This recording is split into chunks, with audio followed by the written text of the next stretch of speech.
નમસ્કાર વિદ્યાર્થી મિત્રો.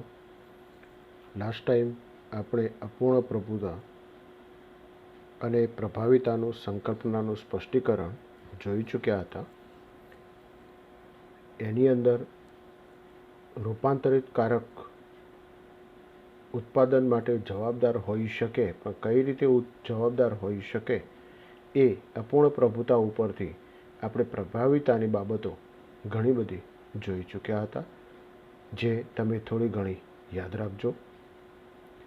હવે પછી આપણે સમજવાનું છે સહપ્રભાવિતા. સહપ્રભાવિતા કોને કહેવાય? જો કે શબ્દ છે એના ઉપરથી આપણને ચોક્કસ ખ્યાલ આવી જાય છે. સહ એટલે સાથે, પ્રભાવિતા એટલે પ્રભાવીપણું. જોડમાં આવેલા વૈકલ્પિક જનીનો હોય તો સાથે પ્રભાવી બનતા હોય એવા પ્રકારની બાબતો આપણે અહીંયા સમજાવવા પ્રયત્ન કરેલો છે. સહપ્રભાવિતા કોને કહે છે? મનુષ્યના રુધિર જૂથના ઉદાહરણથી વિસ્તૃત સમજૂતી આપો. આ એક પ્રશ્ન છે અને એ પ્રશ્નના જવાબમાં આપણને આખી સહપ્રભાવિતા સમજવા પ્રયત્ન કરવાનો છે. સહપ્રભાવિતામાં પ્રભાવી તેમજ પ્રચ્છન્ન વૈકલ્પિક કારકોમાં પ્રભાવી કે પ્રચ્છન્ન સંબંધોનો અભાવ હોય છે. હવે પ્રભાવી કે પ્રચ્છન્ન સંબંધોનો અભાવ હોય એટલે પ્રભાવી અને પ્રચ્છન્ન જેવું કાંઈ હોતું નથી. વૈકલ્પિક કારકો જોડમાં હોય છે અને જોડમાં આવેલા બંને કારકો એકસાથે પ્રભાવી બને છે અને બંને જનીનો તેમની અભિવ્યક્તિ સ્વતંત્રપણે રજૂ કરે છે. એટલે વૈકલ્પિક કારકો તરીકે આવેલા બંને જોડના જનીનો બંને અભિવ્યક્તિ રજૂ કરે છે અને પોતપોતાની રીતે સ્વતંત્ર રીતે એ અભિવ્યક્તિ રજૂ કરતા હોય છે. આ કિસ્સાના પ્રભાવી લક્ષણ પ્રચ્છન્ન લક્ષણ સાથે મિશ્ર થતું નથી. આ એક પોઈન્ટ અહીંયા એ સમજવાનો છે કે વૈકલ્પિક કારકો બંને આવેલા હોય, દાખલા તરીકે capital T, small T. Capital T પોતાનું લક્ષણ અભિવ્યક્ત કરે છે, સ્મોલ ટી પોતાનું લક્ષણ અભિવ્યક્ત કરે છે, પણ બંનેનું મિશ્રણ થતું નથી. અપૂર્ણ પ્રભુતામાં મિશ્રણ થતું હતું, આમાં મિશ્રણ જોવા મળતું નથી. અલગ અલગ સ્વતંત્રપણે બંને અભિવ્યક્ત થતા હોય છે. આ કિસ્સાના પ્રભાવી લક્ષણ પ્રચ્છન્ન લક્ષણ સાથે મિશ્રિત થતું નથી. સહપ્રભાવિતામાં F1 પેઢી બંને પિતૃઓને મળતી આવે છે. સહપ્રભાવિતામાં F1 પેઢી બંને પિતૃઓને મળતી આવે છે. કેમ કે વિષમયુગ્મી જનીન બંધારણ ધરાવતી F1 પેઢી બંને પિતૃઓના લક્ષણો ધરાવે છે, કારણ કે બંને જનીનો પોતપોતાના અભિવ્યક્તિ દર્શાવે છે પોતપોતાના સ્વતંત્ર રીતે. એનું ઉદાહરણ મહત્વનું અહીંયા આપેલું છે કે મનુષ્યમાં એબીઓ જૂથ, મનુષ્યની અંદર એબીઓ જૂથ રુધિર જૂથનું નિર્ધારણ કરવાવાળા વિભિન્ન પ્રકારના રક્તકણો છે. હવે એબીઓ મનુષ્યની અંદર 4 પ્રકારના રુધિર જૂથ છે. એમાં મુખ્ય એબીઓ 3 પ્રકારના: એ રુધિર જૂથ, બી રુધિર જૂથ, ઓ રુધિર જૂથ અને ચોથું આવે છે એબી રુધિર જૂથ. આ પ્રકારના રુધિર જૂથનું નિર્માણ કરવાવાળા જે રક્તકણો છે એ આના ઉદાહરણ તરીકે સહપ્રભાવિતા તરીકે લઈ શકાય છે. હવે એબીઓ રુધિર જૂથનું નિયંત્રણ મનુષ્યની અંદર રુધિર જૂથનું નિયંત્રણ છે કયા જનીન દ્વારા થાય છે? આઈ જનીન દ્વારા. આઈ એટલે કેપિટલ આઈ કરે છે. રક્તકણના કોષરસ સ્તરની સપાટી પરથી બહાર ઉપસેલા શર્કરા પોલિમર છે. હવે રક્તકણ આપણે જોઈએ છીએ મોટા ભાગે કેવા જોવા મળે છે? લંબગોળાકાર. લંબગોળાકાર રક્તકણ હોય તો એના કોષરસ સ્તરની સપાટી ઉપર બહારથી ઉપસેલા, એટલે કે ઉપરની સપાટી ઉપર બહારથી ઉપસેલા આપણને જોવા મળે. તો ભાગ જે જોવા મળે છે એ ઉપસેલું શું છે? શર્કરા છે, પણ કેવી? પોલિમર શર્કરા છે. એટલે પોલિસેકેરાઇડ આપણે કહેવું હોય તો કહી શકીએ છીએ. આ પોલિમરના પ્રકારનું નિયંત્રણ જનીન આઈ કરે છે. તો આ પોલિમર કયા પ્રકારનું છે એનું નિયંત્રણ કરવા માટે જવાબદાર જનીન કયો છે? આઈ છે, જે એબીઓ રુધિર જૂથ, ત્રણેય પ્રકારની રુધિર જૂથમાં આવેલા રક્તકણો છે એની ઉપર આવેલી બહારની સપાટી ઉપર આ પ્રકારની શર્કરા જોવા મળતી હોય છે અને એનું કેપિટલ આઈ જનીન નિયંત્રણ કરે છે. આ જનીન કેપિટલ આઈના 3 કારક છે. એક IA, બીજો IB અને ત્રીજો છે સ્મોલ આઈ, જે પ્રચ્છન્ન છે. પણ IA અને IB બંને કેવા છે? પ્રભાવી કારકો છે. હવે આઈએ અને આઈબી એકબીજાથી થોડી જ અલગ પડતી શર્કરાનું ઉત્પાદન કરે છે. આઈએ અલગ પ્રકારની શર્કરા બનાવે છે, આઈબી અલગ પ્રકારની શર્કરા બનાવે છે. બંનેથી થોડીક જ અલગ પડતી શર્કરાનું ઉત્પાદન કરે છે અને સ્મોલ આઈ કારક છે એ કોઈ પણ પ્રકારની શર્કરાનું ઉત્પાદન કરતું નથી, એટલે એ પ્રચ્છન્ન બને છે. એટલે શર્કરાનું ઉત્પાદન કરે છે એ પ્રભાવી આઈએ અને આઈબી. આઈએ અને આઈબીમાં બંને શર્કરા બને છે, પણ રક્તકણ ઉપર બને છે, પણ બંને કેવી છે? અલગ પ્રકારની શર્કરા બનતી જોવા મળે છે. મનુષ્ય દ્વિકીય 2n પ્રાણી છે. મનુષ્ય કેવું પ્રાણી છે? 2n દ્વિકીય પ્રાણી છે. માટે પ્રત્યેક વ્યક્તિમાં 3માંથી 2 પ્રકારના કારક હોય છે. પ્રત્યેક વ્યક્તિમાં 3માંથી કેટલા? 2 પ્રકારના કારક આવેલા હોય છે. આઈએ અને આઈબી સંપૂર્ણ રીતે સ્મોલ આઈ ઉપર પ્રભાવી છે. પહેલાં મેં કહ્યું હતું એ પ્રમાણે કેપિટલ આઈએ અને કેપિટલ આઈબી સંપૂર્ણ રીતે સ્મોલ આઈ ઉપર કેવા છે? પ્રભાવી છે. માટે જ્યારે પણ આઈએ સ્મોલ આઈ હોય ત્યારે ફક્ત આઈએ તે જ રીતે આઈબી સ્મોલ આઈ હોય ત્યારે ફક્ત આઈબી અભિવ્યક્ત થાય છે. એટલે બંને પ્રકારના રુધિર જૂથની અંદર કેપિટલ આઈએ સ્મોલ આઈ હોય અને તો આઈએ પ્રભાવિત બને છે, અભિવ્યક્ત થાય છે. આઈબી અને સ્મોલ આઈ હોય ત્યારે ફક્ત આઈબી અભિવ્યક્ત થાય છે. પણ જ્યારે આઈએ અને આઈબી સાથે સાથે હોય ત્યારે બંને પોતપોતાની શર્કરાની અભિવ્યક્તિ કરે છે. આ એક મહત્વનું ઉદાહરણ છે જે સહપ્રભાવિતાની ઘટના દર્શાવે છે. કયા? આઈએ અને આઈબી સાથે હોય ત્યારે બંને પોતપોતાની શર્કરાની અભિવ્યક્તિ કરે છે.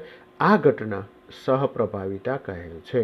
હવે આગળ જે આપણે આ ઘટના કહી એ ઘટના એક સંકરણ પ્રયોગ મારફતે કહી શકાય, જેને પ્રભાવિતાનો નિયમ આપણે કહીએ છીએ, પ્રભુતાનો નિયમ કહીએ છીએ. એ પ્રમાણે છે.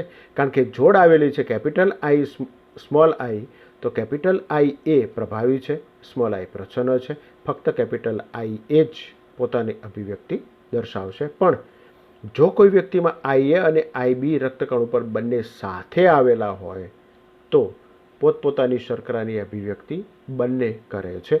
આ ઘટના સહપ્રભાવિતા દર્શાવે છે. એબીઓ રુધિરજૂથના 6 વિભિન્ન જનીન પ્રકાર શક્ય બને છે. તો એબીઓ રુધિરજૂથ છે એના 6 પ્રકારના જનીન પ્રકાર શક્ય બને છે, જે આપણને બીજા પેજ ઉપર આપવામાં આવેલા છે. માનવ વસ્તીમાં રુધિરજૂથનો આનુવંશિક આધાર કોના ઉપર છે એ આપણે 6 પ્રકારના રુધિરજૂથ સમજવા પ્રયત્ન કરીએ. હવે આ કોષ્ટક તમે જોઈ શકો છો.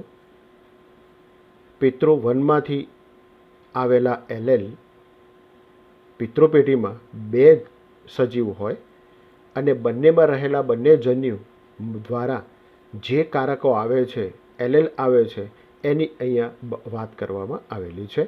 તો પિતૃ 1માંથી આવેલા એલેલ, પિતૃ 2માંથી આવેલ એલેલ, બંને પિતૃઓનું મિશ્રણ થવાથી જે સંતતિ બને છે એ સંતતિમાં જોવા મળતો જનીન પ્રકાર બંને એલેલ ભેગા થાય અને એના ઉપરથી સંતતિનું રુધિરજૂથ કયું હશે એ આપણે અહીંયા કહી શકાય છે.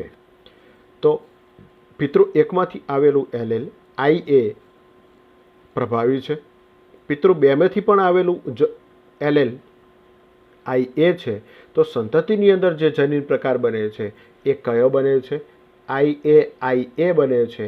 બંને પોતપોતાના લક્ષણો અભિવ્યક્ત કરે છે, બંને પ્રભાવી છે, માટે ઇક્વલ છે.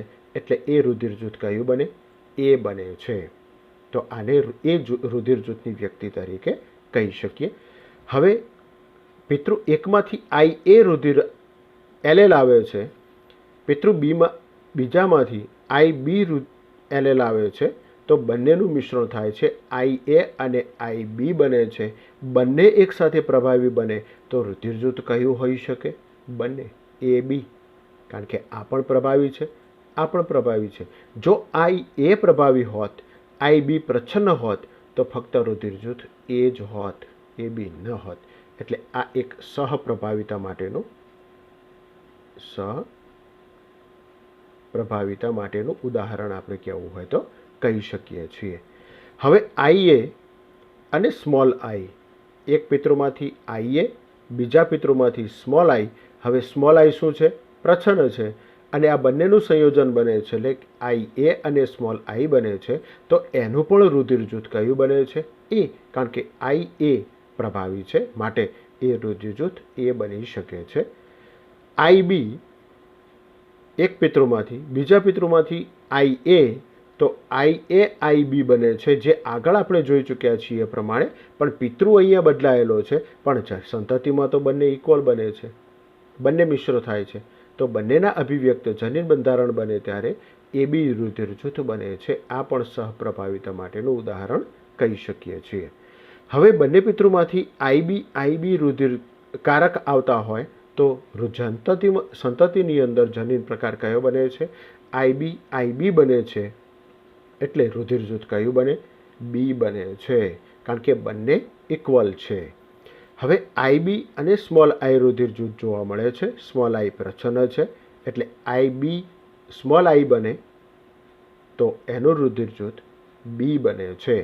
હવે બંને પિતૃમાંથી સ્મોલ આઈ બને તો બંને પ્રચ્છન્ન કારકો એકઠા થાય સંતતિની અંદર સ્મોલ આઈ તો એમાં કોઈ પણ પ્રકારે બંને પ્રભાવી બને છે. સ્મોલ આઈ પ્રભાવી બને છે માટે એ રુધિર જૂથ કયું બને છે?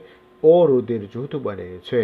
તો આ પ્રકારના રુધિર જૂથ આપણને સંતતિમાં આપેલા છે. તમે બધા તમારું પણ રુધિર જૂથ જાણો છો, તો તમે સામે એ સમજવા પ્રયત્ન કરજો કે જે કોઈ વ્યક્તિ એ રુધિર જૂથ ધરાવતી હશે તો એના શક્ય જનીન પ્રકાર કયા બની શકે? આઈ એ અથવા આઈ એ સ્મોલ આઈ બની શકે છે, જે આપણે અહીંયા સમજવા પ્રયત્ન કરીએ છીએ. હવે એબી રુધિર જૂથ ધરાવતી વ્યક્તિ હોય સહપ્રભાવિતા માટે તો એના રક્તકણ ઉપર બંને પ્રકારના જનીનો જોવા મળે છે. આઈ એ આઈબી અને આઈ એ આઈબી તરીકે ઓળખાય છે. બંને પ્રકારના. અહીંયા આઈબી આઈ એ લખવું હોય તો પણ લખી શકીએ છીએ. હવે બી રુધિર જૂથની વ્યક્તિમાં શક્ય પ્રકારો બે જોવા મળે. આઈબી અને આઈબી સ્મોલ આઈ બને છે એમ આપણે કહી શકીએ. એટલે 3 રુધિર જૂથ આપણે જોયા, એમાં 2 શક્ય રુધિર પ્રકાર જોઈ શકીએ છીએ. હવે અહીંયા આપણને જોવા મળે છે કયું? પ્રચ્છન્ન સ્મોલ આઈ એટલે એમાં એક જ જનીન પ્રકાર જોવા મળે છે, જેને આપણે ઓ રુધિર જૂથ તરીકે ઓળખી શકીએ છીએ. અહીંયા આપણને એક બાબત સમજાવવા પ્રયત્ન કર્યો છે. બહુ વૈકલ્પિક કારકોની અંદર આપણને એ જ બાબત અહીંયા સમજાવવા પ્રયત્ન કર્યો છે, જે આપણે થોડુંક જોતા જઈશું. બહુ વૈકલ્પિક કારકો. મનુષ્યમાં એબીઓ રુધિર જૂથ પ્રકાર જાણીતું એનું બહુ વૈકલ્પિક કારકો માટેનું ઉદાહરણ છે. રુધિર જૂથ 4 પ્રકારના: એબી અને ઓ. એ માટેના શક્ય જનીન પ્રકાર આપણે આગળ જોઈ ચૂક્યા એ પ્રમાણે આઈ એ અને આઈ એ સ્મોલ આઈ. બી માટેના શક્ય જનીન પ્રકાર આઈબી અને આઈબી સ્મોલ આઈ. એબી માટેના શક્ય જનીન પ્રકાર એક જ પ્રકારના આઈ એ અને આઈબી બંને સેમ છે એટલે આપણે એક જ લખવા માટે પ્રયત્ન કરીએ છીએ.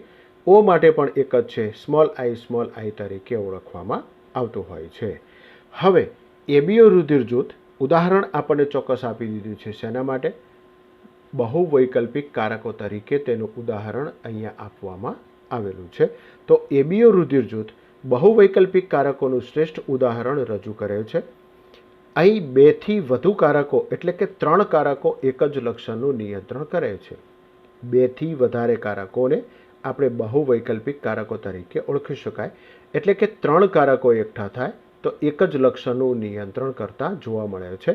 પરંતુ વ્યક્તિમાં 2 જ કારકો આવેલા હોય છે, તેથી સમગ્ર વસ્તીનો અભ્યાસ કરવામાં આવે ત્યારે જ બહુ વૈકલ્પિક કારકો વિશે જાણી શકાય છે.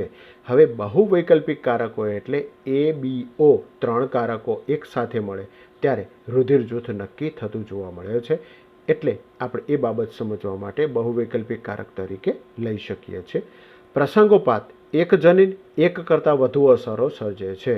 એટલે પ્રસંગો પ્રમાણે એના કારકોની પ્રચ્છન્નતા અને પ્રભાવીપણાના કારણે એક જ જનીન એક કરતાં વધારે અસરો ઉત્પન્ન થતી જોવા મળે છે. ઉદાહરણ તરીકે વટાણાના બીજમાં સ્ટાર્ચના સંશ્લેષણનું નિયંત્રણ એક જનીન કરે છે.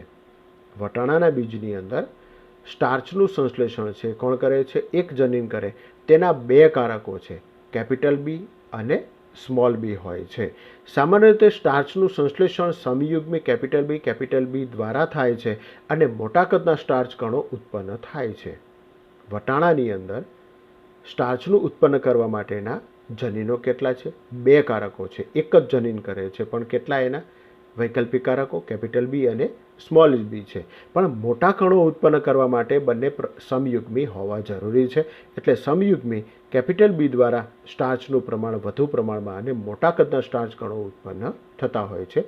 તેનાથી વિપરીત સમયુગ્મી સ્મોલ બી જોવા મળે તો સ્ટાર્ચ સંશ્લેષણમાં ઓછી સક્રિયતા દર્શાવે, કારણ કે સ્મોલ બી છે, કેપિટલ બી નથી, પ્રભાવીપણું એમાં જોવા મળતું નથી. એટલે સ્મોલ બી પણ સ્ટાર્ચ ઉત્પન્ન કરે છે, પણ કેવા કણો છે?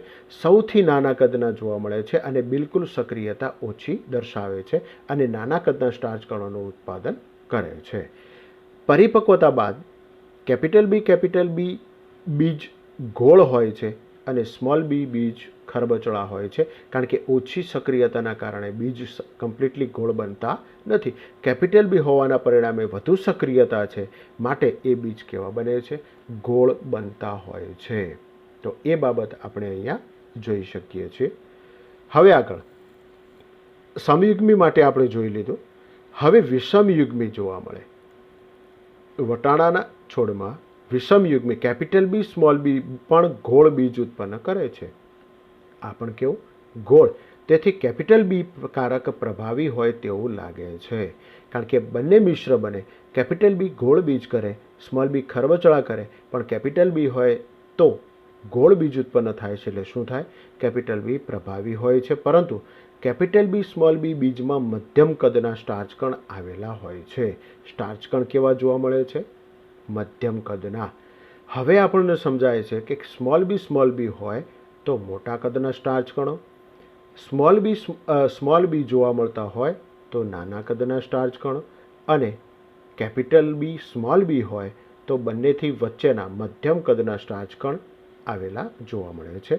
તેથી જો સ્ટાર્ચ કણના કદને સ્વરૂપ પ્રકાર માનવામાં આવે તો આ દ્રષ્ટિકોણથી આ કારકો અપૂર્ણ પ્રભુતા દર્શાવે છે, કારણ કે મિશ્ર થાય છે. પ્રચ્છન્ન હોય તો સ્ટાર્ચ કણ બનવો જોઈએ નહીં, પણ નાના કદના બને છે. કેપિટલ બી હોય તો મોટા કદના બને છે, અને બંનેનું મિશ્રણ થાય તો શું થાય છે? મધ્યમ કદના બને છે. એટલે શું કહેવાય? અપૂર્ણ પ્રભુતા દર્શાવે છે, એમ આપણે ચોક્કસ કહી શકાય. ક્યારે? સ્વરૂપ પ્રકાર, સ્ટાર્ચના કણને સ્વરૂપ પ્રકાર તરીકે માનવામાં આવે તો તેવી દ્રષ્ટિકોણથી આ અપૂર્ણ પ્રભુતા દર્શાવે છે, એમ આપણે કહી શકીએ છીએ. આથી ચોક્કસ કહી શકાય કે પ્રભુતા એ કોઈ જનીન કે જે તેની માહિતી ધરાવતું હોય તથા તેની નિપજનું સ્વાયત્ત લક્ષણ નથી. પ્રભુતા છે એ કોઈ જનીન કે તેની માહિતી ધરાવતું હોય એ બાબત આપેલી છે, તથા તેની નિપજનું સ્વાયત્ત લક્ષણ નથી. એટલે નિપજ માટેનું સ્વાયત્ત લક્ષણ જોવા મળતું નથી. જનીન છે એ એની ચોક્કસ લક્ષણો ધરાવવા માટેનું જ એક કારણ ગણવામાં આવતું હોય છે. જ્યારે આ જનીન એકથી વધુ સ્વરૂપ પ્રકાર પર પ્રભાવ દર્શાવતું હોય ત્યારે તે જનીનની નિપજ તથા નિશ્ચિત સ્વરૂપ પ્રકાર પર તેટલો જ આધાર રાખે છે. એટલે જ્યારે પણ આ જનીન એક કરતાં વધુ સ્વરૂપ પ્રકાર ઉપર પ્રભુત્વ દર્શાવતું જોવા મળે, એટલે કે પ્રભાવ દર્શાવે એક કરતાં વધારે સ્વરૂપ ઉપર, મોટા કદના સ્ટાર્ચ કણો, મધ્યમ કદના સ્ટાર્ચ કણ, નાના કદના સ્ટાર્ચ કણ. કેપિટલ બી પોતાનું પ્રભુત્વ દર્શાવે છે મોટા કદ માટે અને મધ્યમ કદના સ્ટાર્ચ કણ માટે, પણ સ્મોલ બી છે એ નાના કદના સ્ટાર્ચ કણ માટે પ્રભુત્વ દર્શાવતું હોય છે. એટલે એક જ જનીન એક કરતાં વધારે સ્વરૂપ ઉપર પ્રભુત્વ દર્શાવતું હોય તો જનીનની નિપજ તથા નિશ્ચિત સ્વરૂપ પ્રકાર પર તેટલો જ આધાર રાખે છે. એટલે સ્વરૂપ પ્રકાર ઉપર પણ એટલો જ તે આધાર રાખતું હોય છે. એટલે આ વૈકલ્પિક કારક તરીકેનું ઉદાહરણ આપણને અહીંયા આપવા પ્રયત્ન કરેલો છે. પરીક્ષામાં પૂછાતો પ્રશ્ન છે, એટલે દરેક જણ કમ્પલસરી એ તૈયાર કરે અને યાદ કરે. હવે આગળ એક નવો પોઈન્ટ આપણે સમજવા પ્રયત્ન કરવાના છીએ. આગળ આપણે જોઈ ચૂક્યા છીએ કે મેન્ડેલનો એક સંકરણ પ્રયોગ શું બતાવતો હતો એ, અને હવે આપણે જોવાનું છે કે મેન્ડેલનો દ્વિસંકરણ પ્રયોગ એટલે કે બે જનીનોનું વારસાગમન કઈ રીતે થતું જોવા મળે છે એના વિશે આપણે થોડીક અહીંયા સમજવા પ્રયત્ન કરીશું. તો બે જનીનોનું વારસાગમન એટલે દ્વિસંકરણ પ્રયોગ તરીકે ઓળખવામાં આવે છે. મેન્ડેલે વટાણાના બે ભિન્ન લક્ષણો ધ્યાનમાં રાખી દ્વિસંકરણ પ્રયોગ કર્યા છે. બે લક્ષણો પહેલાં ધ્યાનમાં લીધું હતું, એક જ લક્ષણ જે ઊંચાઈનું લક્ષણ હતું. હવે અહીંયા બે લક્ષણો ધ્યાનમાં રાખી અને દ્વિસંકરણ પ્રયોગ કર્યા છે. તો તેણે પીળા અને ગોળ બીજવાળા છોડનું સંકરણ લીલા અને ખરબચડા બીજવાળા છોડ સાથે કરાવ્યું છે. એક લક્ષણ બીજનો રંગ લીધો છે, તો પીળો અને લીલો રંગનું બીજ. બે, પછી એનો આકાર લીધો છે, ગોળ અને ખરબચડા બીજ. તો બીજને ધ્યાનમાં લઈ એના બે લક્ષણ લઈ અને મેન્ડેલે પ્રયોગ કરાવ્યા છે અને એ પ્રયોગના આધારે તેણે રિઝલ્ટ મેળવવા પ્રયત્ન કર્યો છે. તો સૌપ્રથમ પી પેઢી તરીકે પીળા બીજ અને ગોળ બીજવાળા છોડનું લીલા અને ખરબચડા બીજવાળા છોડ સાથે સંકરણ કરાવવામાં આવે છે. આ પ્રકારના સંકરણથી F1 પેઢીમાં બધા જ છોડ પીળા અને ગોળ બીજવાળા હતા. હવે F1 પેઢીની અંદર કેવા બીજ જોવા મળ્યા? પીળા અને ગોળ બીજવાળા જોવા મળ્યા હતા. તો આપણે આગળ જોયું હતું એ પ્રમાણે પ્રભાવીપણાનો નિયમ અહીંયા આપણને લાગુ પડ્યો છે. એટલે પીળા અને ગોળ બીજ કેવા છે? પ્રભાવી છે. લીલા અને ખરબચડા બીજ સાથે સંકરણ કરાવાય તો F1 પેઢીની અંદર પિતૃપેઢીના એક જ પિતૃના લક્ષણો F1માં જોવા મળે છે, જે પીળા અને ગોળ બીજવાળા કહીએ છીએ તે. તેથી કહી શકાય કે પીળા અને લીલા રંગમાં પીળો રંગ પ્રભાવી અને લીલો રંગ પ્રચ્છન્ન લક્ષણ છે. પીળો રંગ કેવો છે? પ્રભાવી, જે અહીંયા આપણને આપી દીધો છે, અને લીલો રંગ પ્રચ્છન્ન લક્ષણ કહી શકાય. જ્યારે ગોળ અને ખરબચડા બીજના આકારની અંદર ગોળ આકાર પ્રભાવી છે અને ખરબચડો રંગ પ્રચ્છન્ન તરીકે ગણવામાં આવે છે. ખરબચડો આકાર છે પ્રચ્છન્ન, એટલે પીળો અને ગોળ પ્રભાવી, લીલો અને ખરબચડો પ્રચ્છન્ન તરીકે ગણાય છે. અહીં પીળો રંગ એ લીલા રંગ ઉપર પ્રભાવી અને ગોળ આકાર એ ખરબચડા આકાર ઉપર પ્રભાવી છે. અહીં પીળા રંગ માટે જનીનિક દ્રષ્ટિએ કેપિટલ વાય લેવાય છે, યલો, અને લીલા રંગ માટે સ્મોલ વાય, તેમજ ગોળ આકાર માટે રાઉન્ડ કેપિટલ આર અને ખરબચડા આકાર માટે સ્મોલ આર જનીન પ્રકારની સંજ્ઞા વાપરીએ તો પિતૃઓના જનીન પ્રકાર કેવી રીતે બની શકે છે? સમયુગ્મી કેપિટલ આર, સમયુગ્મી કેપિટલ વાય, આ એક પિતૃનું જનીન બંધારણ બને. બીજા પિતૃ પ્રચ્છન્ન લક્ષણો ધરાવે છે, એટલે સ્મોલ આર સમયુગ્મી, સ્મોલ વાય સમયુગ્મી તરીકે આપણે પિતૃ તરીકે લઈ શકીએ છીએ. અને એના જન્યુઓ આપણે આગળ જોઈ અને પ્રયોગ દ્વિસંકરણ કેવી રીતે થાય છે એને સમજવા પ્રયત્ન કરીએ. હવે આ પ્રકારના જે છોડનું બંધારણ આપણને જોવા મળે છે, આ પ્રકારના બે છોડ વચ્ચેના સંકરણથી આકૃતિમાં દર્શાવ્યા મુજબ F1 પેઢીના જનીન પ્રકાર પ્રાપ્ત થાય છે. અહીંયા આકૃતિની અંદર તમને આપ્યા છે, જુઓ, પિતૃ પેઢી તરીકે આપણને પી પેઢી તરીકે કયા જનીન બંધારણ છે? ગોળ અને પીળા, તો કેપિટલ આર, કેપિટલ વાય આપણને જોવા મળે છે. એક જન્યુ કેપિટલ આર, કેપિટલ વાય, અને બીજો પણ સેમ જોવા મળે છે, એટલે અહીંયા એક જ લખ્યો છે. બીજું પ્રચ્છન્ન જાતિ માટેના ખરબચડા અને લીલા, સ્મોલ આર ખરબચડા અને સ્મોલ વાય લીલા રંગના, તો સ્મોલ વાય એક જન્યુ તરીકે લીધા છે, તો આને આપણે શું કહીશું? જન્યુઓ કહીશું. અને F1 પેઢીમાં જે આપણને રિઝલ્ટ મળ્યું છે એ આપણે અહીંયા સમજવા પ્રયત્ન કરીશું. તો capital R, capital Y, small y તરીકે લેવા પ્રયત્ન કરી શકાય. આ F1 પેઢીનું ગોળ અને પીળા બીજ બધા પ્રાપ્ત થાય છે. ફલન થવાથી જન્યુ કેપિટલ આર, કેપિટલ વાય અને સ્મોલ વાય મળીને F1 પેઢીમાં સંકર capital R, capital Y, small y ઉત્પન્ન કરે છે. એટલે કે સંકર જન્યુ ઉત્પન્ન કરે છે, સંકર જનીન તરીકે ઓળખાય છે. જ્યારે મેન્ડલે F1 પેઢીના છોડ વચ્ચે સ્વફલન કરાવ્યું. હવે આનું સ્વફલન કરાવવામાં આવે એટલે શું આપણે લખવું હોય તો શું લખી શકાય?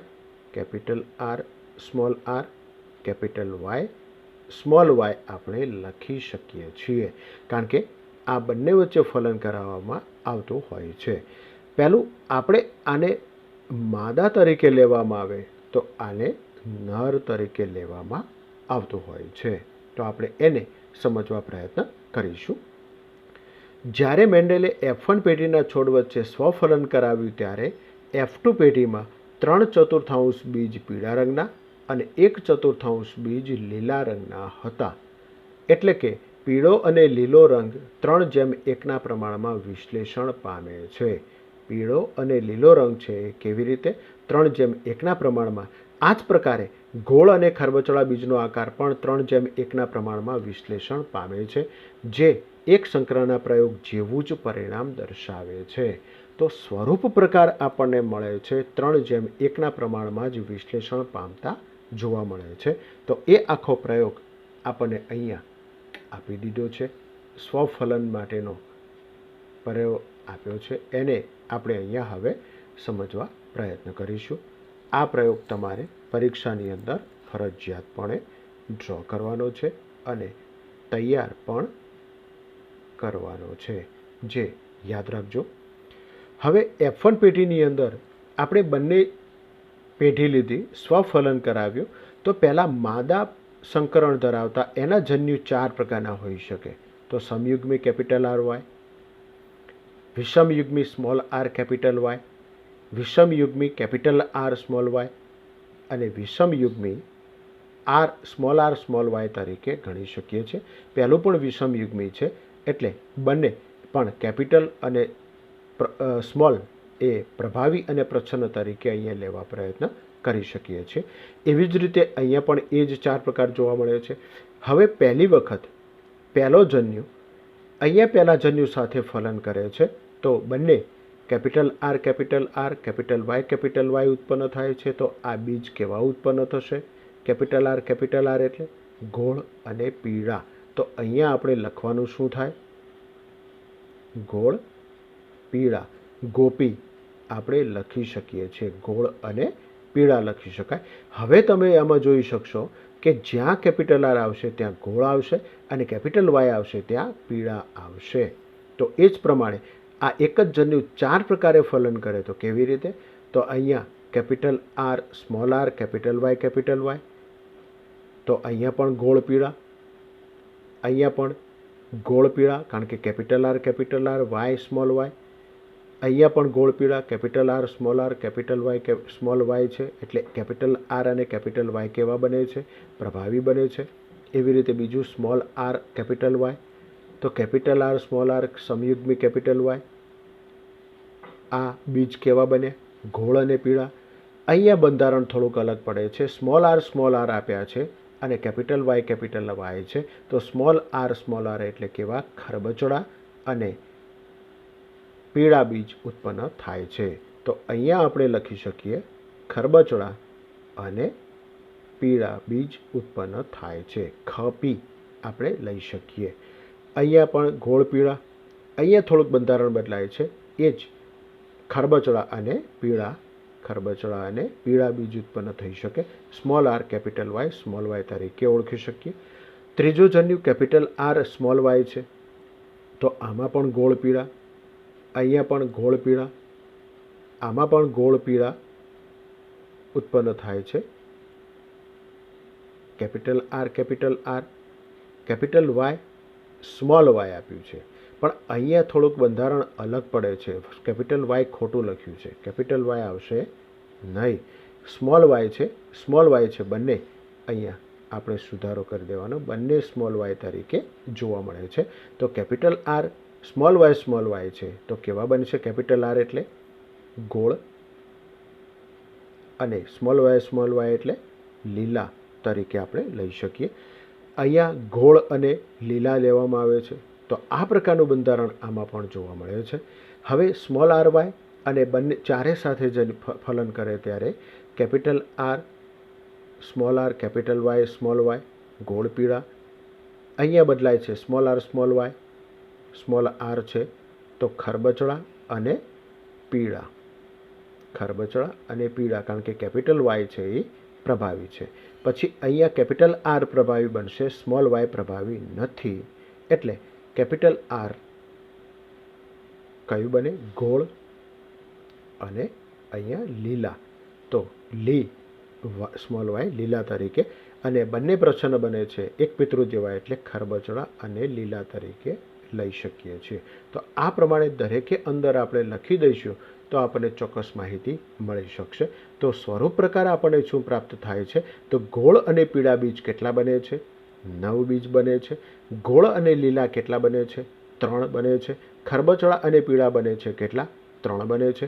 અને ખરબચડા અને લીલા બને છે 1 બીજ બનતો જોવા મળે છે, જે આપણને અહીંયા આપવામાં આવેલું છે. તમે ગણતરી કરશો તો પણ તમને એ જ પ્રમાણેના બીજ તૈયાર થયેલા જોવા મળશે. તો દ્વિસંકરણનું પરિણામ છે જેમાં પિતૃઓ 2 જોડ વિરોધાભાસી લક્ષણોમાં ભિન્ન હતા, જેમ કે બીજનો રંગ અને બીજનો આકાર. આ 2 લક્ષણ ઉપર આ પ્રયોગ કર્યો માટે તેને દ્વિસંકરણ પ્રયોગ તરીકે ઓળખવામાં આવે છે. આ પરીક્ષાની અંદર પ્રશ્ન પૂછાય છે, ચાર્ટ સાથે પૂછાય છે અને આપણે એને તૈયાર કરવાનો છે. ઓકે, આટલે સુધી આપણે અટકીએ. આ તૈયાર કરી દો, બાકીનો નેક્સ્ટ ટાઈમ આપણે જોઈશું.